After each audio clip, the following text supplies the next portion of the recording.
Good evening, baseball fans. It is Thursday, May 2nd.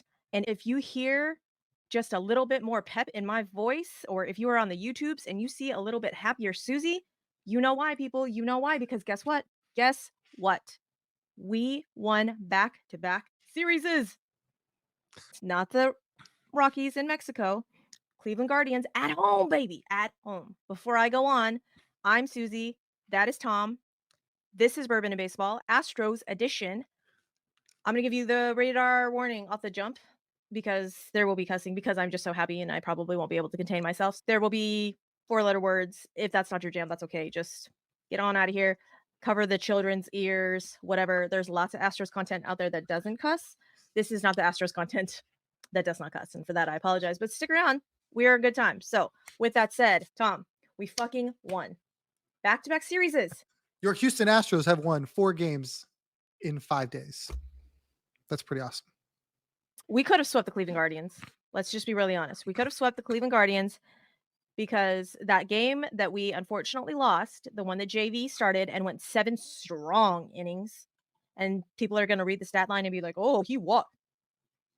Don't get it twisted, people. Don't get it twisted. This is why you need to watch the games and not just look at a stat line, because if you had watched the games, you would know that Angel Hernandez is just a horrific motherfucker at his job. And is just, oh, I'm sorry, I don't know where the strike zone is. JV, you don't know where the strike zone is. So 2 of those walks on Angel Hernandez. 2 of those runs on Angel Hernandez. The score was 3-2, people. 3-2. With that said, Astros should have got their ass in gear and scored more than 2 runs. I get it. But 2 of those runs on Angel Hernandez. I don't blame JV on that at all. Anyhow, that's neither here nor there because we're back, baby. We're back. I'm excited. I'm so excited. I'm all of the excited. The important thing to note is that the rotation looked better. I think the offense looked better. We talked about it on the F app tonight. Sorry, words are hard. Words are hard. The Astros scored 8 runs or more in 2 of those 3 games, and they left a ton of men on base in the second game. So the opportunity was there to put plenty of runs on the board.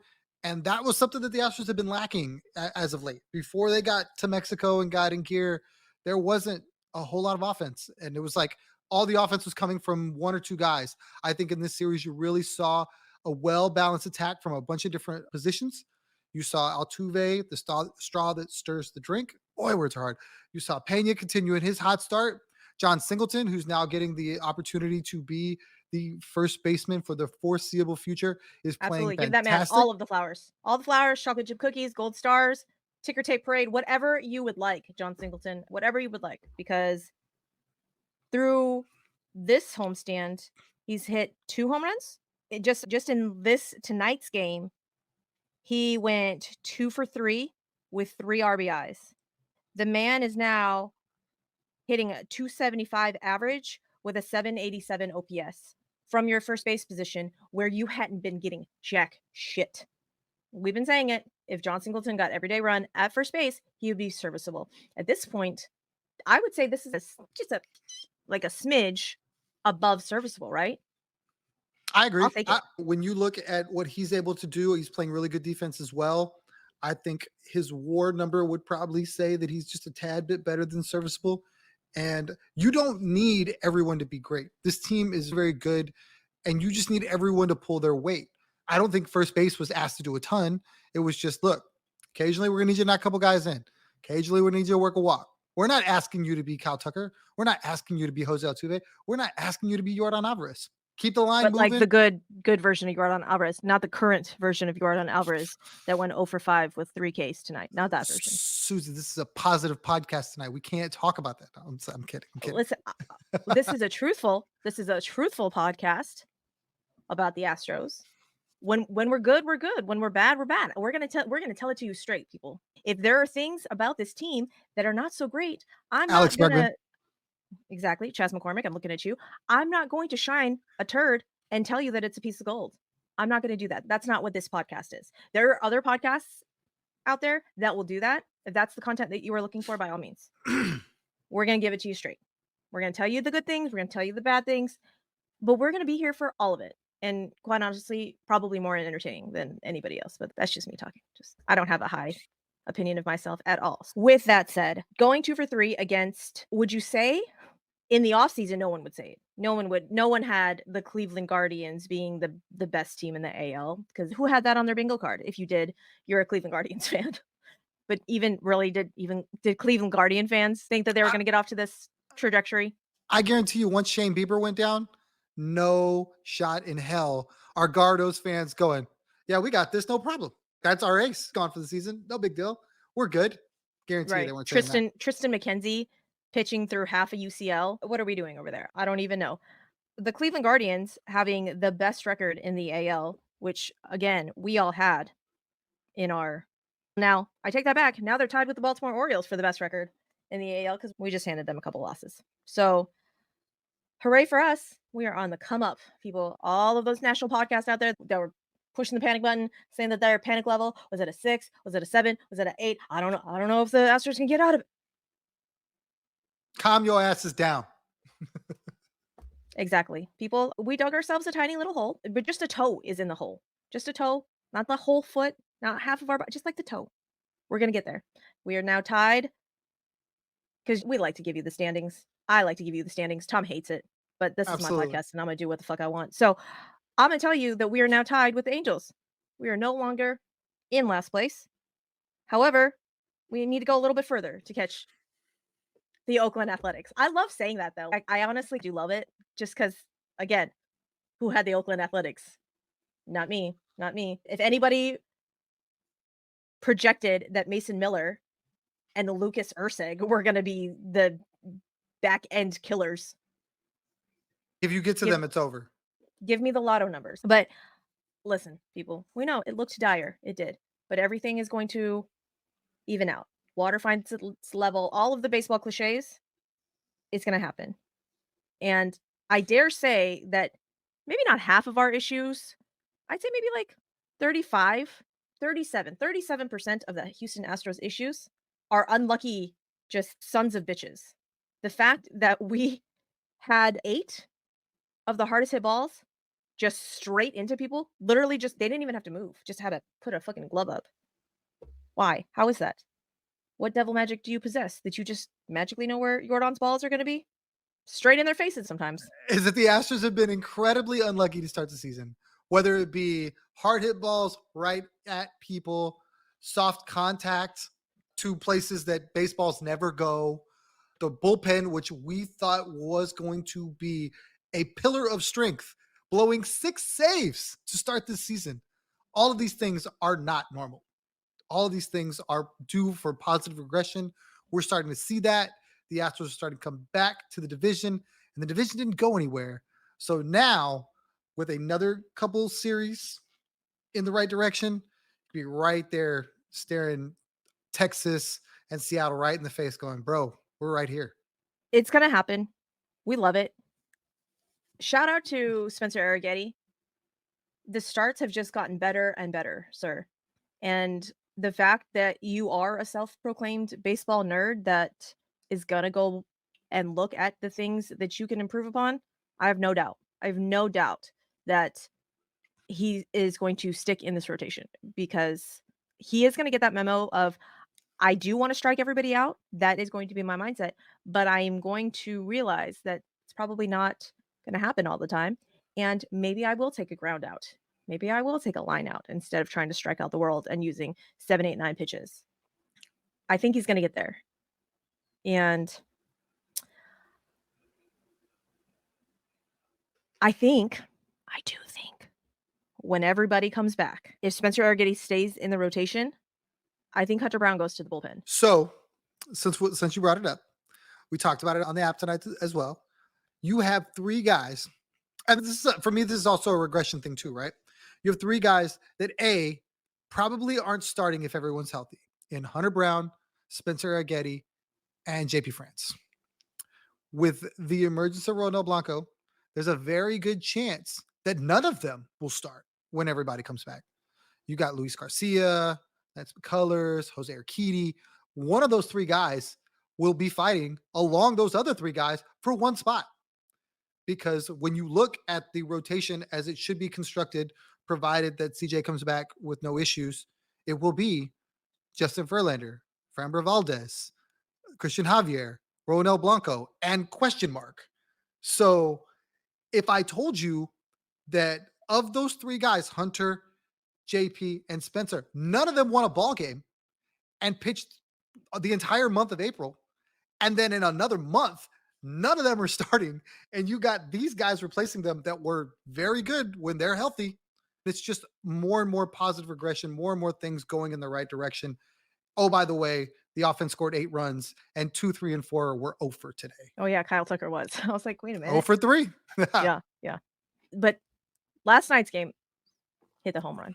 If you guys Mhm. are not on my Twitter, go look at my Twitter because I screen recorded a home run celebration from Julian Morales' Instagram. That was adorable. Straight up old school stare down throwback to 2017, 2018, 2019 Astros with the stare back. It was adorable. 2017, Tucker's home run. 2018, Bregman specifically. That was vintage Bregman, what Tucker did last night. And tells you everything you need to know about Tuck. That guy is not short for confidence at all.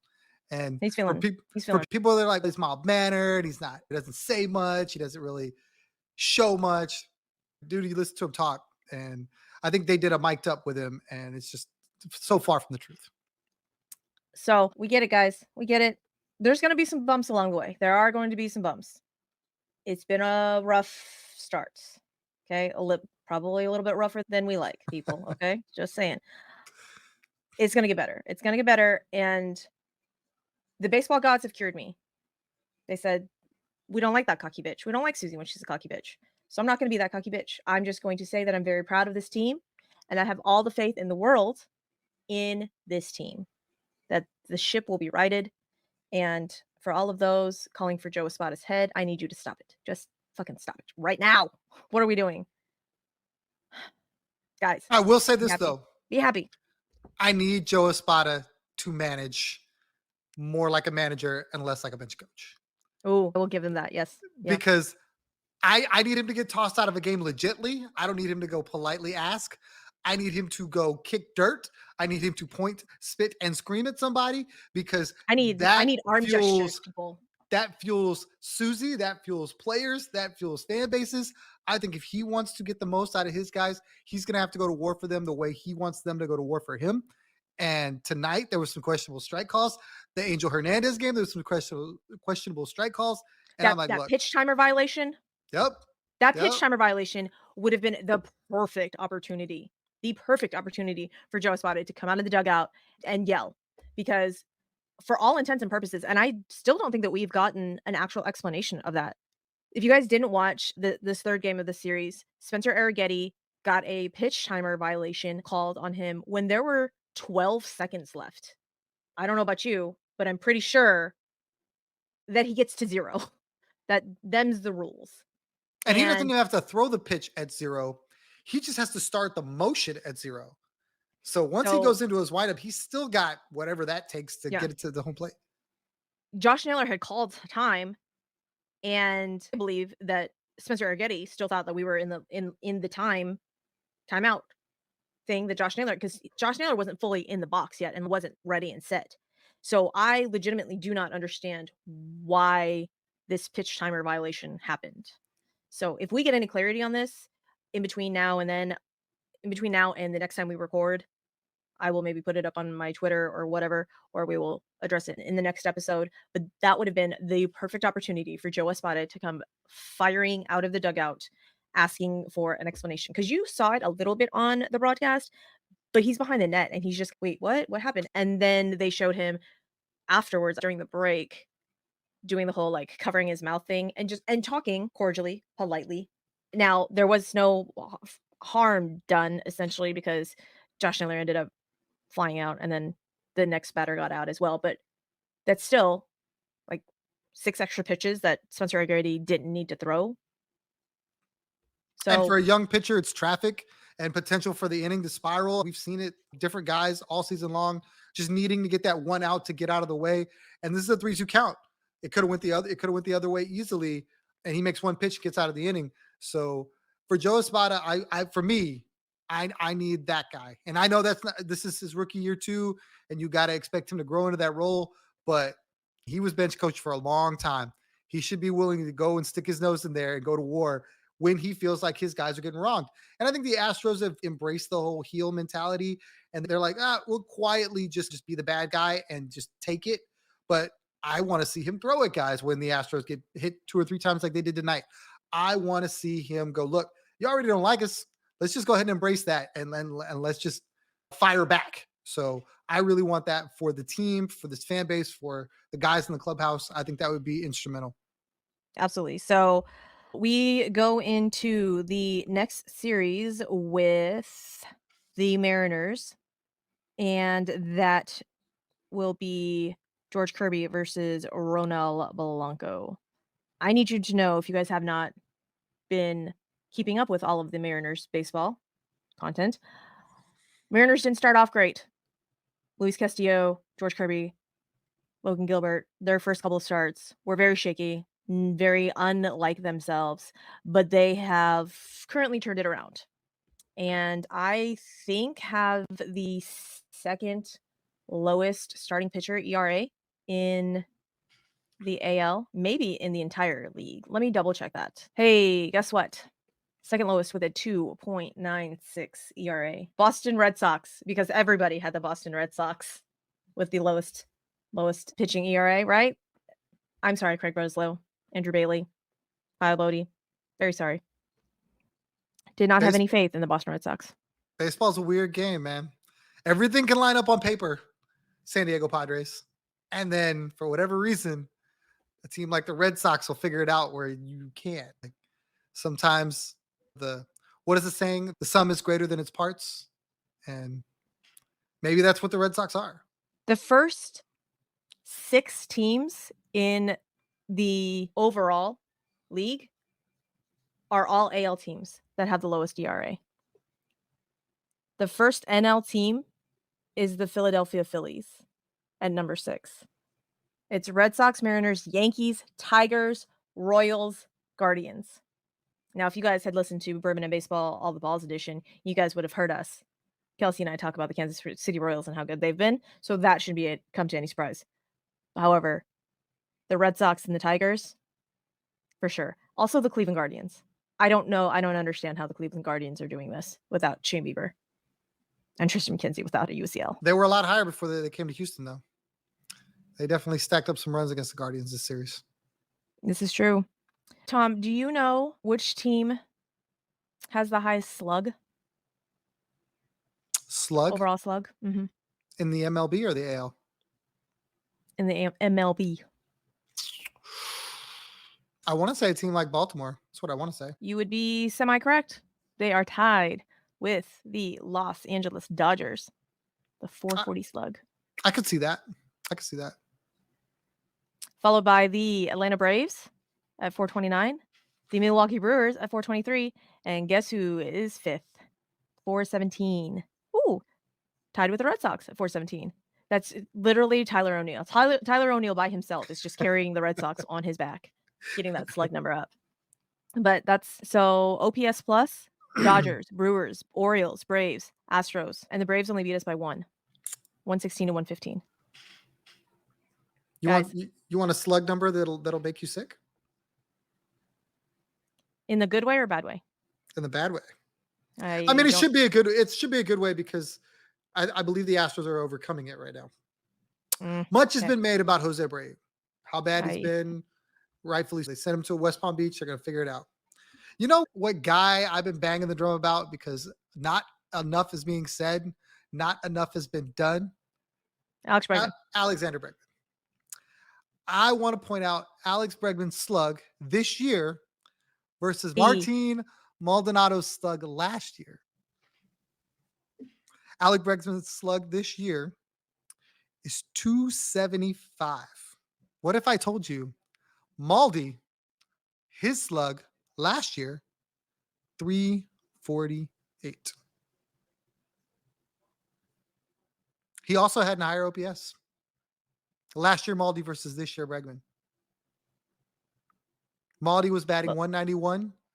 Bregman currently is batting 200. Listen, I had on my baseball bingo card Jose Abreu being the new Martin Maldonado. Hand up, that's You what I were had. wrong. Technically, I was correct, but now we have 2 of them. Just Well, one just got shipped off. actually, Abreu was worse than Maldi. Was This is Maldi reincarnated. Alex Bregman, I need you to figure out. I need you to figure it out, sir. I don't know if it's contract year and that's what's got you fucked up in the head. I don't know if it's batting being moved down to the 4 hole, then getting moved back up to the 3, then getting moved to the 2. I don't know what it is. I don't know if all of the work that you did preseason got you fucked up. I don't know what it is, but I need you to get right, sir. I need you to get right, and I need you to stop popping out. What the fuck is that? There are glimpses. There are just the tiniest, briefest glimpses. There are these at bats that he takes that you're like, hey, that guy. I know that guy. That's Alex Bregman we know. That's Alex Bregman we've come to enjoy, expect. But then he takes these one pitch pop outs, and we're all, who's that? What the fuck is that? That's not Alex Bregman. What's going on? I need much more of the working a walk Alex Bregman and much less of the pop out Alex Bregman. Sir, respectfully. Actually, no, disrespectfully at this point, because I've asked you nicely. I've asked you nicely. Now you don't get nice, apparently. My cat wants to join in on the recording. So if you are audio only, go look at the YouTubes and maybe you'll see my cat's face. Big 5-run inning tonight for the Astros that blew the game open. In the middle of that inning, Alex Bregman, while not challenged, worked a walk. And rather than trying to force the issue, now granted, I will say this. I could not believe that the pitcher, the relief pitcher at the time, just refused to throw him a strike. Almost was like he did the back of the baseball card thing. That's Alex Bregman. And just walked him on 4 pitches. But it's a microcosm of what Bregman needs to get back to, in my opinion, in order to get back to being that guy. When his OPS was crazy, when he wasn't finding the barrel of the bat, he was walking a ton. And that was the argument that people made. Alex Bregman's on base all the time. Does not matter if he's hitting. Last year when he struggled early on, didn't matter because he walked a ton. Now he's not hitting and he's not walking, and the strikeout numbers are up. These one swing pop outs like you talk about are up. And you're not helping us get through that starter or make that pitcher work. And now you become a hole at the 2 hole. So it's really tough to watch these games. And I can't wait to see him figure it out. I can't. But as right now as we sit, if that was anybody that his name wasn't Alex Bregman on the back, that was Pena, if that was Diaz, if that was, I don't know, if that was Dubon, he'd be batting 5, 6, 7, 8, whatever. If it was Chaz, they'd be moving him down. But because Absolutely. Alex Bregman, he's stuck in that 2 hole or stuck at the 3 hole, top of the lineup guy because the back of the baseball card thing. Absolutely. Bars, as the kids like to say, Tom. That was bars. I need Bregman to figure it out. He's not going to take an assignment to the Florida Complex League. He is not. I will say, however, I give a big, big tip of my cap to Jose Abreu for being humble enough and being a team player enough to accept that assignment, because he doesn't need to. He doesn't need to. He is a big leaguer and he has put in his time. And if the team came to him and said, this is what we need you to do, you have to agree to it, he could have said, fuck you. I'm going to just be here. He could have done that. But he realizes that this is not the player he wants to be. So hopefully they can figure out something with him. They haven't given us a timeline of how long he's going to stay down there or whatnot. I'll be really honest with you people. If you watched any of these at-bats with Jose Abreu, you will have seen the bat speed. You will have seen him just look lost and overmatched at the plate. And when guys are not afraid to throw a middle fastball to you, yeah, you lost the respect. And unfortunately, that's where he's at now. Unfortunately, that's happening. On a World Series contending team, that cannot be. And shout out to John Singleton again.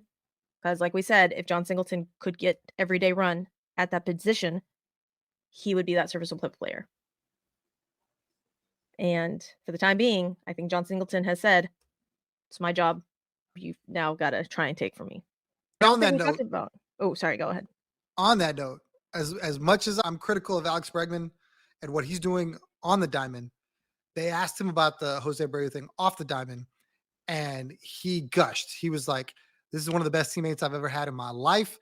And for him to say that with all the guys that he's played with in Astros uniforms, Everybody that's been an Astros fan knows who he's talking about. That says a lot. He goes, he didn't have to do this. He's a team first guy. I know he'll figure it out. I can't wait for him to get back to help us. He knew that this was going to help the team. And like you said, he agreed to it. He had to agree to it. And another thing that I did not know that you pointed out on the PSF app is that he's never had a minor league at bat. He came straight into the league. So for him to swallow his pride to that level and go, I'll go to the spring training complex and go work.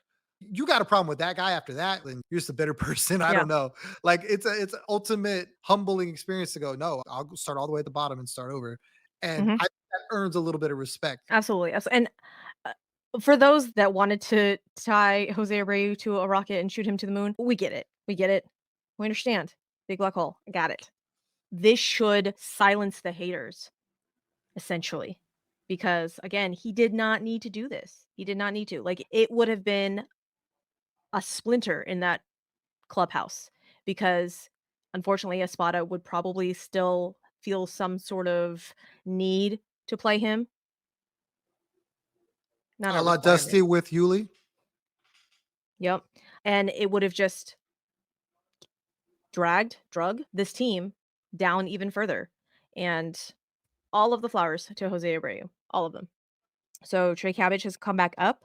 If anybody had them calling Jacob Amaya up, I didn't have that on my baseball bingo card. Everyone lose Jacob Amaya. Exactly. He got DFA'd from the Marlins. If you get DFA'd by the Marlins, what are we doing here, people? You got DFA'd by the Marlins, and the Astros said, "Oh, we could fix him. Can we?" Maybe it's just one of those.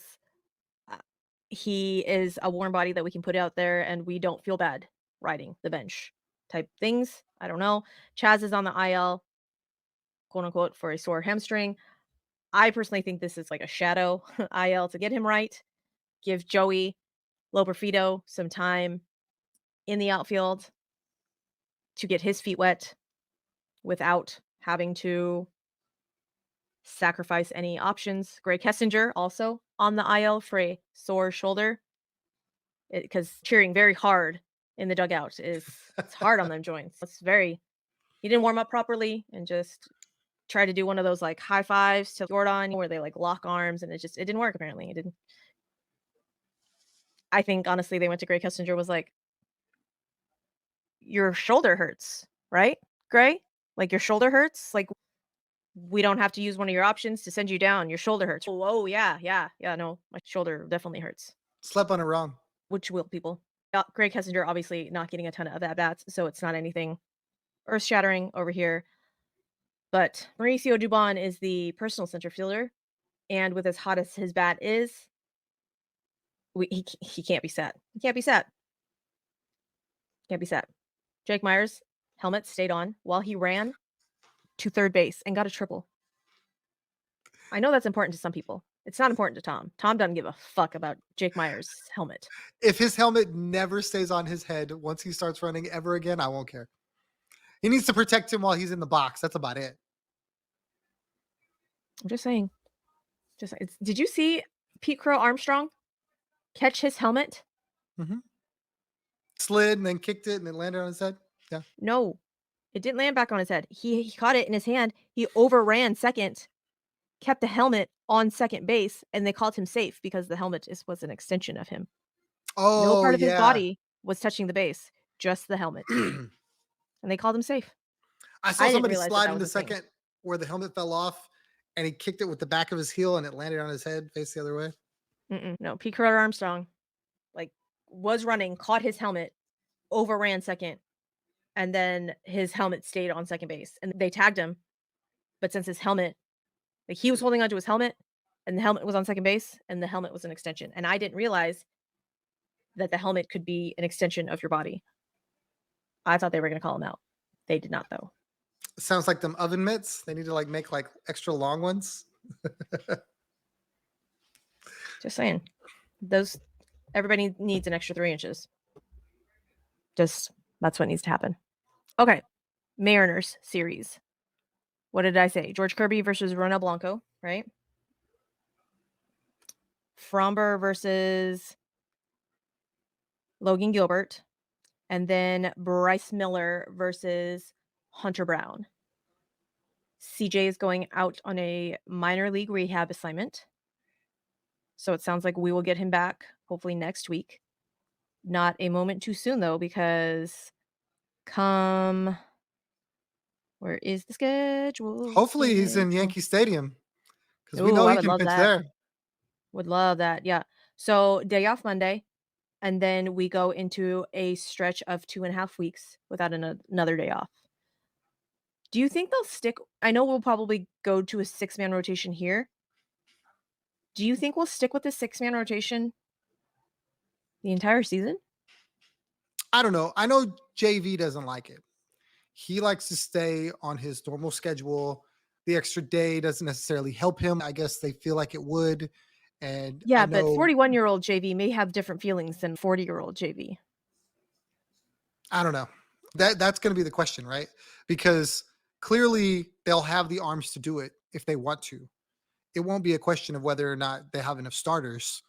And I don't know. Me personally, whatever keeps them pitching is what I think they should do. If that means a 5-man rotation and you pull a guy after 5 innings and then you go to like okay, now Hunter's going to come for 2 or 3 innings, something like that. He's able to Oh, throw like a like a piggyback bull. start? No, because I don't necessarily think that you just nix the bullpen altogether, Oh, but okay. you know what I mean? Because the whole piggyback thing was basically like, all right, this starter's going to give you 5, and this starter's going to give you 5, and then that's 2 innings or 4, and then that's your 9 innings or whatever. So I don't think you want to get away from Brian Abreu, Ryan Presley, and Josh Hader, especially while they're still trying to get settled in to their Right. roles. Because a lot of people feel that now everybody moving down a peg has hurt them all, with the exception of Hader. I just think that they're going to be more apt to using that extra starter for a lengthier bullpen role, as opposed to Montero comes in for 3 hitters or Taylor Scott comes in for an inning. It'll be no, you get Hunter Brown for 2 1/3 or something like that. You know what I mean? Gotcha. Okay. Also, shout out to Josh Hader because in game 2, this motherfucker went 2 innings worth of work in April, people. In April, he went 2 innings. Now, did you hear what he said about that? Mhm. Absolutely. Now that he signed a contract and it's a mutually exclusive deal, he's willing to do it. He's willing to do it, and he wasn't willing to do it in the Padres system because apparently what was told to him was only saves matter. It doesn't matter if he went extra innings, got those 2 extra outs. It doesn't matter. It only matters for saves. The other And at thing that point, too, he hadn't gotten paid. is he said I was only protected arb year to arb year. So yeah, I would get paid for that season, but I wouldn't be able to guarantee the lengthy contract. And if I overextended myself, I would be harming that contract. Now that I've gotten the contract from the Astros and we're tied mutually to the hip for 5 years, Mhm. I'll extend myself as much as they extend them. So whatever that means, if it's 2 innings in April, then it's 2 innings in April. If it's 2 innings in every once a month, then it is what it is, which we needed it for that game for the Astros to be where they were. Hader did a Absolutely. phenomenal job. Absolutely. And Ryan Presley has come in and been the Ryan Presley that we've come to expect and not the blown save Ryan Presley. Brian Abreu also has come in and been a little shaky, but then has gotten out of it. Last night's game, he loaded the bases, right? And then struck out 2, struck out in lineup. Regardless, loaded the bases, got out of it. Didn't let anybody else score. I'll be honest, I couldn't watch. I had to leave the room and I was watching the game day on my phone because I was so nervous. Like I was so amped up. People, this is April baseball that I was this hyped up over. 2017, this is why I couldn't have gotten into baseball in 2017 because 2017 probably would have actually killed me. Legitimately given me a fucking heart attack. God It knew was what he was fun. doing. It was fun. I watched game 5 4 years after game 5 happened, knowing the outcome, and I got nervous. It's still a mess. Yeah, yeah. "What is the matter with you, Susie?" This is why God knew what he was doing. Like, "Oh, no." He saw. That 2017 will kill her. We can't let her watch baseball yet. Nope, nope. We gotta ease her in. We gotta ease her in into Her baseball. her soul's not ready. No, we gotta ease her in. She can't come in on it. Nope, nope. No, that's not allowed. You know what he's doing. Said we go Seattle homestand, 3 more games. Oh, there's my other kitten. Off day Monday, 3 in New York, then 3 in Detroit, and then they come home for an extended homestand. 4 with Oakland. If you guys have not heard about Oakland's closer, Mason Miller, I need you to go find a pitching ninja, go on Twitter, Google YouTube. Mason Miller. This when I say that this boy, and I legitimately mean boy because he looks all of 12, just undressed Juan Soto and just made him look fucking silly. It was possibly the happiest moment I have ever had cheering for another team besides the Astros. Juan Soto had just watched Mason Miller throw 3 fastballs by Anthony Volpe, and I'm talking like 102. Just boom, boom. And Anthony Volpe, what just happened? Am I done now? Okay, cool. Oh, all right then. Juan Soto steps into the box, and Mason Miller drops, I think, an 88-mile-an-hour curveball in there. Just bloop. When I tell you that Juan Soto just, oh, it was beautiful. It was beautiful. It just undressed him and then was like, I just watched you throw 103 miles an hour, and now you lock me up with a What am I supposed curveball. to do with that? Yeah. And then he was like, okay, cool. You want the fastball? Here's the fastball. When I tell you that this man swung out of his shoes, oh, it was beautiful. It was beautiful. So be careful of the Oakland Ace series, guys. I know if you guys don't follow much baseball and you're just looking and you're like, oh, Oakland, that's a series that we can take. I would caution you because if they have a lead, they have a lead. It's not like the Oakland A's of yore. Mason Miller will come in and will just make us all look silly. All of us. But see, I feel like this kind of works in the Astros' favor because everybody's argument for the longest time, oh, the Astros played down to Oakland, and that's how Oakland beats them. Oakland's Oakland is our bad. daddy. Oakland, see, Susie's been saying that for years. Oakland's bad, but Oakland is our daddy. Guess what? Now Oakland's not bad, and I think the Astros will treat them as such. I will say this though, I have seen Mason Miller as well, and if you get to that point, he's probably one of the most electric closers in baseball. And I love what Josh Hader is, and I have 100% confident that he is one of the top closers. I think Mason Miller is probably, if he's not there now, in 2 or 3 years, barring any injury, he will be the premier closer in all of baseball. Failed starter. And they just said, throw heat at the end of the ball game. That's fine. It's beautiful. Imagine if Paul Skeens was a closer. That's the closest comp velocity wise I can give you. So, like I said, 4 with the Oakland Athletics and then 3 with the Milwaukee Brewers. If you are not familiar with the Oakland A's, I guarantee you probably won't be familiar with any of the Milwaukee Brewers, but I need to caution you, the Milwaukee Brewers are not to be trifled with, people. William Contreras, their catcher, is possibly the hottest hitting catcher, I would dare say, in the NL. And Dodgers fans possibly would hear this and be like, "What about Will Smith?" What about him? William Contreras, baby. William Contreras all day, every day. Christian Yelich is hurt. I don't know if he's gonna come off the IL soon. I think he was nursing a sore back. Willie Adames is playing out of his mind, and they've got a trio of young studs just doing the damn thing. Bryce Terang is second in the league in stolen bases.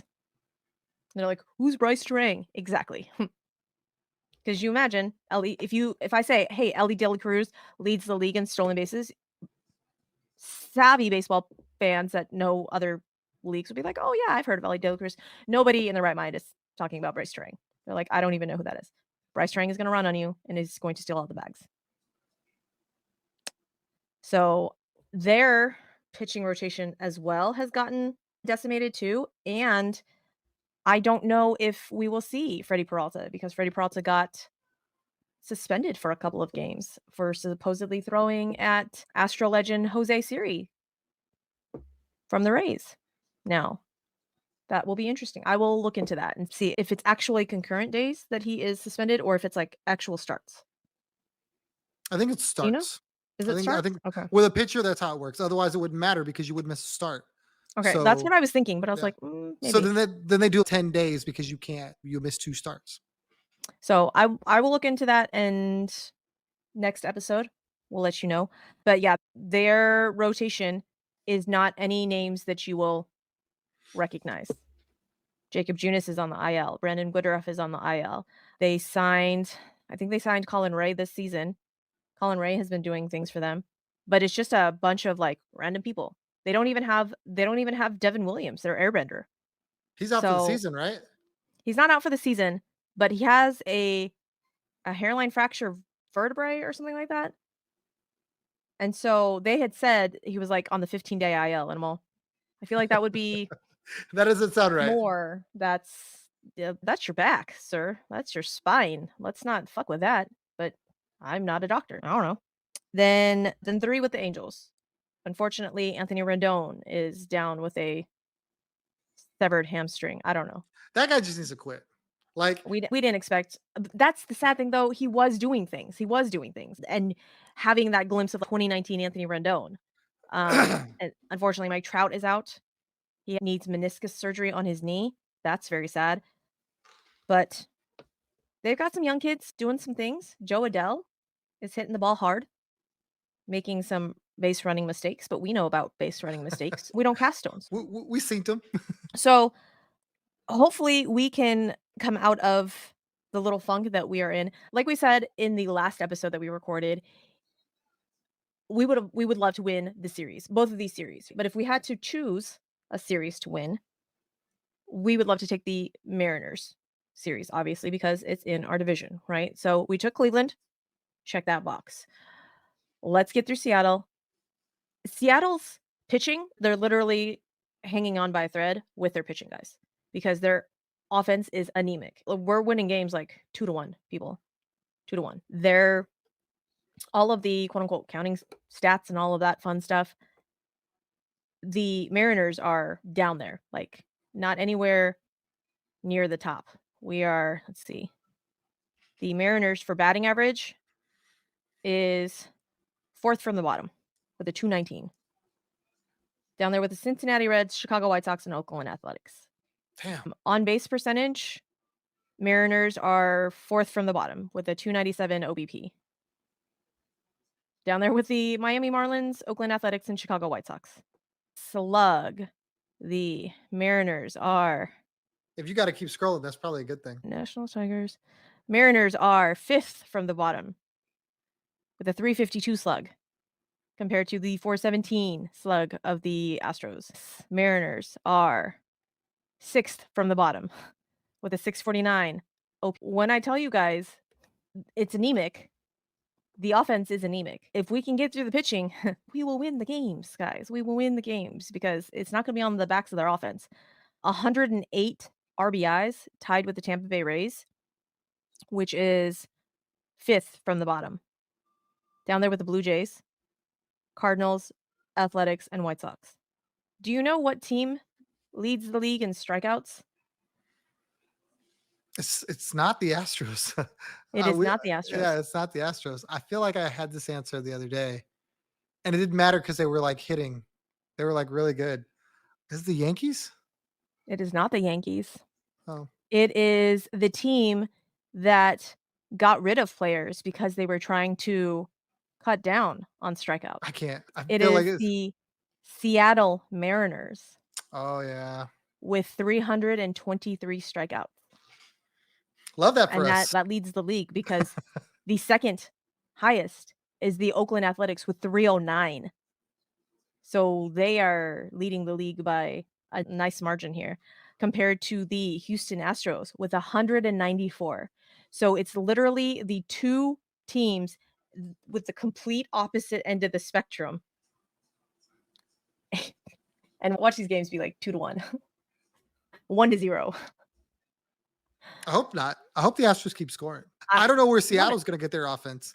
The one thing that I love about the Astros playing Seattle is as much as everyone feels like Oakland owns the Stros, I think everybody unanimously feels like the Astros own Seattle. Like Yeah. Jordan Alvarez lives rent free in their minds for everything. So I have Let's hope no Jordan doubt. locks it back in. I have no doubt that maybe he needs to see them. Maybe that's what he needs. That he's the get. They're the get right. Let's hope. Chris Bassett, come back. I realize Chris Bassett is not on the Seattle Mariners, people, but when do we play the Blue Jays? Not soon enough. Not soon enough. So, yeah, no. So Seattle, we see Seattle at the beginning of May and the end of May. So they'll come here, we go there. That's one ballpark that I do want to go see. I want to see, is that T-Mobile? T-Mobile Park? Is that what Seattle's is? I think so. I'm not sure. I'm bad with Okay. ballpark names. There's a Jeez, handful of Tom. them. That's why I keep you around so that you can remind me of ballpark names. Ballpark names? Wow. Yeah, That's an honor. that's it. Yeah. That's the only reason I keep you around. Left on base. Do you know where the Houston Astros rank? According to Susie, all the way at the top. We're not Favorite very pastime. far down. We're not Leaving that far down. runners on base. The Los Angeles Dodgers lead the league with left on base with 266 runners. The Pittsburgh Pirates with 206. The Milwaukee Brewers with 227. The New York Yankees 224, tied with the Arizona Diamondbacks with 224, and then the Houston Astros coming right up behind them with 223. So we do leave a lot of people on base. We just don't lead the league in leaving people on base. Where are you, Mariners? Mariners are below league average. They leave 203 Mariners on base. 203 runners on base. They can't leave Surprisingly, guys on Cincinnati base if they Reds. don't hit. Exactly. When there's nobody on base, you can't leave them there. So, guys, it's looking up for us. We're going to be here. Good, bad, ugly. Tom and I, we will be here. For the Astro side, Kelsey and I will be here reporting all of the balls side around the league. We will be here because that's what we do. We love baseball most of the time. All the time. All I the don't time. hate baseball. Susie likes to say I hate baseball when things are not right. You will never hear me say I hate baseball. You just won't hear. I'm gonna listen. I said on the PSF app that I was gonna make a shirt that says "I love baseball," but then the love part is gonna be sequins. And when you rub the sequins like one way, it says something, and then if you rub it the other way, it says something. So that's what I'm gonna make. I'm gonna make a "I love baseball" shirt, and with the sequins rubbed that way, it's gonna say love. And then if you rub them the other way, it's gonna say hate. I hate baseball. And I think it would go over. I don't know the saying. What's the saying? It would Hold on. go. Is this gonna be like a baseball thing? You know how they have like signs where you're just gonna be like, and then it's gonna be like, that's the Maybe, but if it was like straight across the chest, then it would change like all of the things. I need it to just be like I and then the sequins here and then like baseball. that's what I'm So it would saying. just be like an up and down type. Like if it's good, if it's bad, those are the Oh, different okay. signs. Maybe. We'll see. We'll see. I'm gonna have to figure this out. Don't anybody steal my idea. This is copyrighted and trademarked. Susie's gonna be like, Right. There we go. You're gonna see it. Come watch us on the PSF app. You'll see. With that said, we appreciate everybody listening in, tuning in. If you are on the YouTube side, give the episode a like. It helps the algorithm. Okay. Hit subscribe. Tell your friends. Tell the mailman. Tell the lady at the bank. I don't know who goes to the bank these days. No one. Tell the lady at the grocery store. I don't know. Put a tweet out. Send carrier pigeons. Listen to this podcast. Okay. We would love that. Tom and I would love that. Kelsey and I, we would love that. Give all of the 5-star ratings and reviews. All of those things. We would love those. And if you can't get enough of Tom and I, Tom, tell the peoples where they can find you on the interwebs. at Third Coast Tom on Twitter. That's where I do the most of the shenanigans. I'm also on Instagram. I don't do as many shenanigans, but I do partake in Instagram at TCTom1. And then, of course, come check us out on the PSF app. I'm telling you, we have a phenomenal time. The crowds are great. You're more than welcome to get in there and be heard, be seen and be heard.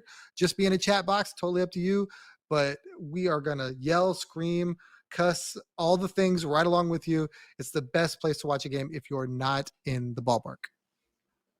If you don't like baseball, I don't know why you'd be listening to this. Maybe just to hear my dulcet tones, possibly. But if you like other sports, the PSF app has the other sports. If you're a Houston Texans fan, Tom and James, look at me, knowing names, James, do a Houston Texans room just like this. If you are not a Houston Texans fan, go find the room that you are a fan of.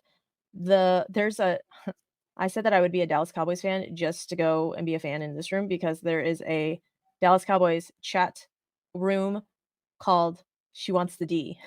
And it's three ladies talking about the Dallas Cowboys, talking about the game, and I loved it. I love it. I love it so much. I wouldn't become a Dallas Cowboys fan just for the name, but it was close. It was very close. So again, if you are a fan of any other football team, any other baseball team, any other sports teams, basketball, college basketball, do they have college baseball on there? I don't think so.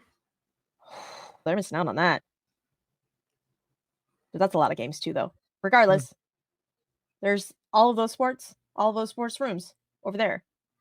Go check out the PSF app. Lots of fun people over there. Not as fun as Tom and I, of course, because we're the best, but very fun people. And with that, we are going to wrap it up. Don't forget to give us 5 stars on all of the podcast streaming platforms. Those are words. Apple, Spotify, any other places that you listen to your podcasts. Again, tell all of your friends about the YouTube. Subscribe on the YouTubes, people. Okay, we would appreciate that. We have fallen off of the charts. That hurts my heart to say. I won't lie to you, people. We are here for all of it. Okay, so I would really appreciate it if you guys, I don't know where you are, Spain, Japan, Korea, Australia. I was trying to remember like all of the places that we had charted. USA, where the fuck are you? I need you guys to get on board because I need the numbers to get up because it warms my cold dead heart. And I know that's ultimately why you guys are doing this, to warm my cold dead heart. Okay. So with that said, we're going to wrap this up and I'm going to say yay baseball and we're going to end record. So yay baseball.